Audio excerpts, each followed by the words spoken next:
nandito ako ngayon sa aming probinsya. So, maraming mangga. Mangga? Kalamansi pala. Mag-harvest tayo ng kalamansi. Uy, may bunga. Lalaki na mga bunga. Ayan, no? Dadali namin to sa Cagayan de Oro. Yan naman siya. Pag ganito na siya kalaki, yung parang piso. Ayan. Sa itaas ng dami. So, pag mag-picking ang tawag dyan. Pag wala kang gunting, gaganituin mo lang siya. Ang iipitin lang. Ayan. Tapos, ayun. So, dapat meron siyang natira na siyang ganyan. So, dapat hindi siya matatanggal kasi prone siya na ma-damage. So, hindi yan binibili ng mga buyer pag ganun. So, ganyan, tsaka laki. So, hindi na lang kasi yung mga bunga ngayon, kasi naka-harvest na silang mama. So, ganyan lang. Ayan. Dami ko ng harvest. Dapat hindi ganito siya, kasi yung auntie ko yung nag-harvest ito.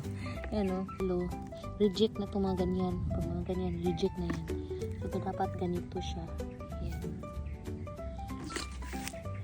Dami ding sili dito. Ang dami. Okay. Hanggang doon yung kalamansian. Papunta doon. Diba? Masarap to pang Christmas. Kasi may orange kalamansi juice. Ito, laki Ito yung mga perfect na size ng So, nung bata pa ako, as in, grabe. Naghihap talaga ako mag-picking ng mga kalamansi para sa, dami pa doon, punta doon. Yun, rambutan. Puno na yung aking kalamansi. Diba? Kanina pa kasi sila nag-harvest. So, nakiki-harvest na lang din ako. Bye! Marami kaming saging. Ito yung saging na masarap. Ay! Oops! Yan yung tawag yun. Ito yung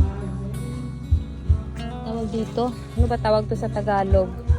Kasi tawag nito dito is passion fruits. Ayan. Walang ganong bunga. Minsan maraming bunga to ngayon. Wala. Hilaw pa. Ayan. Hilaw. Tsaka yung hilaw. Walang ganong bunga ngayon. Balik tayo doon. Ang ganda ng bulaklak Ayun, yan ang rambutan, walang bunga. Yung mga dragon fruits, walang bunga din. Guyabano. So, ito yung mami mismo dito sa farm. Maraming prutas. Magtatanim silang mama dito.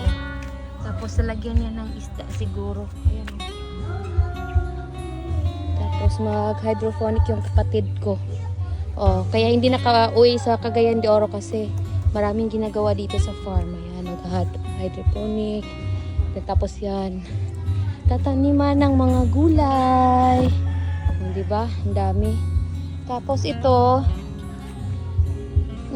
lalagyan daw ng isda. Ready na yung kanilang panglagay dito. Yung dinala namin dito. So, alam nyo ba yan ay lychee. Puno ng lychee. Then ito yung nagyalo na yung mga mulberry. Mulberry ba tawag nito? Kalimutan ko. Ang kulon sa gani pangalan ane? Basta family of berries. Sarap niyan pag i-jam. Pag mga maitim na, ganito na siya Ayan. Pag maitim na siya, so yan yung pag-harvest sa kanya. Maasim. Daming manok dito. Diba? Dami. Ay, ayan Nagtatanim sila ng dragon fruit. So, pang dragon fruit na yan. Ayan. Tapos, punta tayo dito sa, diba? Farm tour na to, guys. Maraming bibi dito. May mga bibi pa, oh. Oh! Oh, daming bibi. Mga pila na kabuko dito. Namatay kasi yung iba. Yan yung mga bibi na ano, pag mangingitlog sila yung ginagawang balot at saka penoy. Oo. Masarap yung penoy niyan at saka balot. O maliliit pa yan sila. So marami na kaming ano, i-harvest na balot sa susunod na punta namin dito. Ito, nakagandaan dito, yung tubig dito ay ano, flowing. So, walang problema sa tubig. At saka hindi ka na magbayad ng tubig. So, ayun lang. Then, napakalamig. Ayan. So, ito yung naminis namin dito sa tubig. Ayun lang, bye! Ingat ko palagi.